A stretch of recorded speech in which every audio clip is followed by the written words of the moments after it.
Welcome back to Old Charles. Today, we're diving into the fascinating world of Australian coins. Our spotlight is on the Australia 50-cent coin from 1981, a piece of history that might just be sitting in your pocket change, coin collection, or tucked away in an old drawer. But is it valuable? What makes it special? And how much could it be worth today? Stick around, because we're going to explore its history, design, circulation, and the role condition plays in determining its true value. The Australian 50-cent coin as we know it today wasn't always shaped like it is. Originally, in 1966, the 50-cent coin was minted in round form and struck in 80% silver.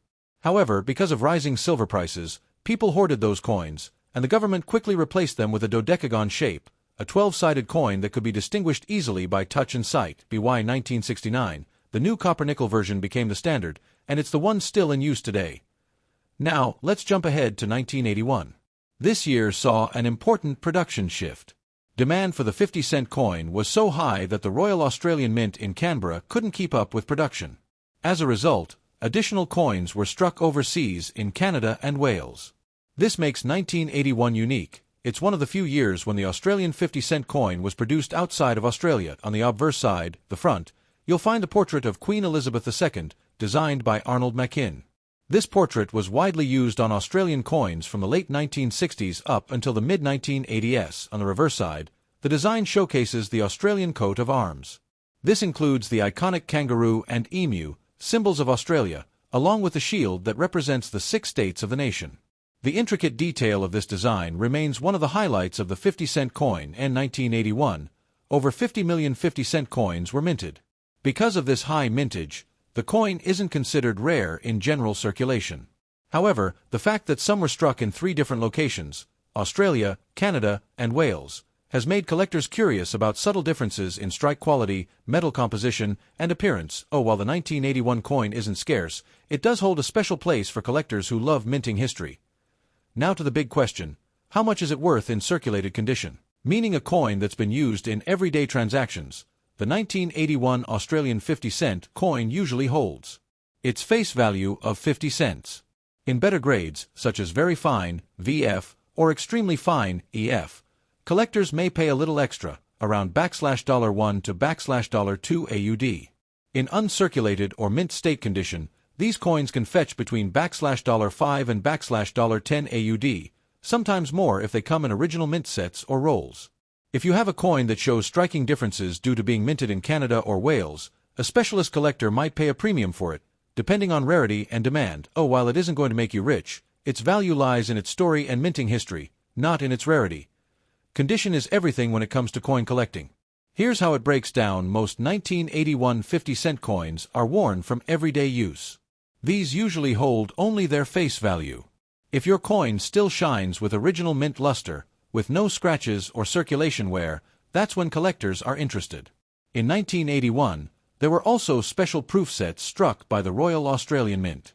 These proof coins, with mirror-like finishes, are much more collectible and can bring higher prices. Collectors are always searching for coins that are well preserved, with sharp details on the kangaroo, emu, and the Queen's portrait. The 1981 Australian 50-cent coin is a wonderful piece of Australian history.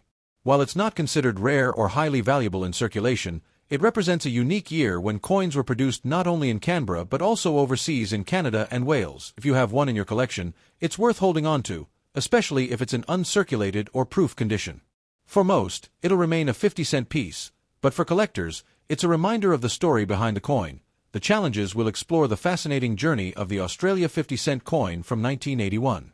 We'll uncover its history, design, mintage, condition, and value today. To really understand the 1981 Australian 50-cent coin, we need to go back in time and look at the broader history of Australian currency. Before 1966, Australia used the pound, shilling, and pence system, inherited from Britain. But this old system was confusing, especially as Australia modernized its economy.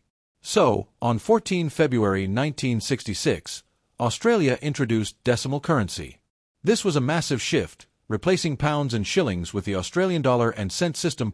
One of the key coins introduced was the 50-cent coin. Interestingly, the very first version of the 50-cent coin, minted in 1966, was round and made of 80% silver. It contained about 0.34 ounces of silver, making it very valuable. In fact, its silver content quickly became worth more than its face value. Australians began hoarding these coins, and they disappeared from circulation almost overnight. To solve the problem, the government redesigned the 50-cent coin. In 1969, they reintroduced it with a completely new 12-sided shape called a dodecagon. This made it easy to distinguish from the 20-cent coin by touch and sight. Instead of silver, the coin was struck in copper-nickel, a much more durable and affordable metal.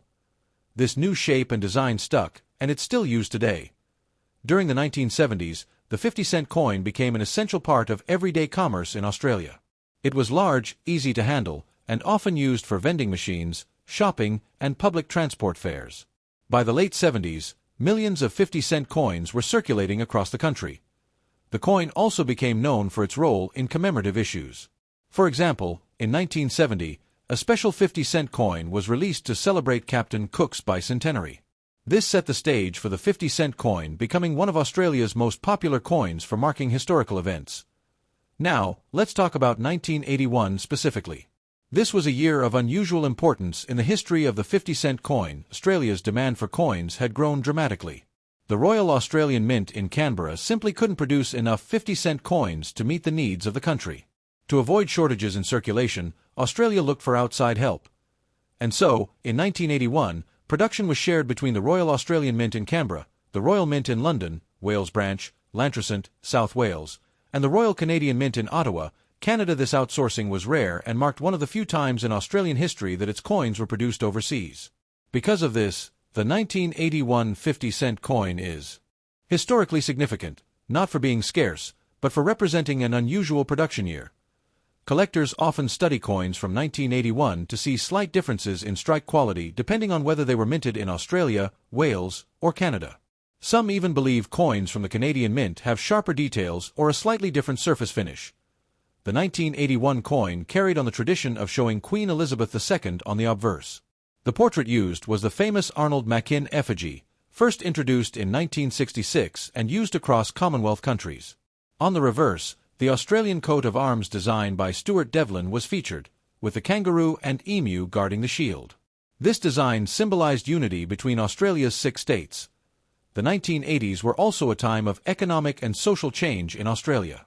Inflation was rising, and coinage had to remain practical for everyday use. The 50-cent coin's large size made it a favorite for higher-value transactions, but it was also criticized for being bulky compared to other coins. Despite this, the 50-cent coin endured and became a cultural icon. The fact that millions of Australians handled the 1981 version every day makes it a living piece of history. Canadian/Wales struck coins ***, sometimes small premiums for specialists. Show wear, usually only face value. Bright luster, sharp details, much more desirable. Struck with special dies, mirror-like finish, higher collector demand. Collectors especially prize coins with minimal marks, clear detail on the kangaroo, emu, and the Queen's portrait. The 1981 Australian 50-cent coin isn't rare, but its history makes it special.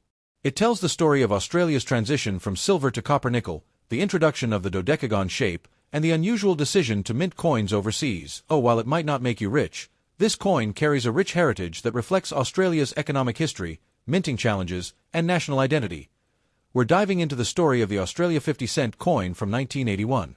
We'll explore its history, design, condition, and value today. The 1981 coin belongs to the copper-nickel 12-sided series, first introduced in 1969 after the round silver 50-cent coins of 1966 were withdrawn. What makes 1981 special is that coins were struck not only in Canberra, but also in Wales and Canada due to high demand. When it comes to coin collecting, condition is everything.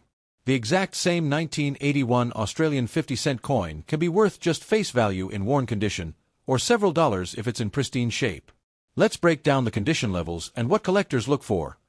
The 1981 Australian 50-cent coin may not be rare, but its value depends heavily on condition. A worn coin is worth face value, but a shining uncirculated or proof coin could be worth several times more. Collectors especially appreciate coins with full luster and sharp details, making them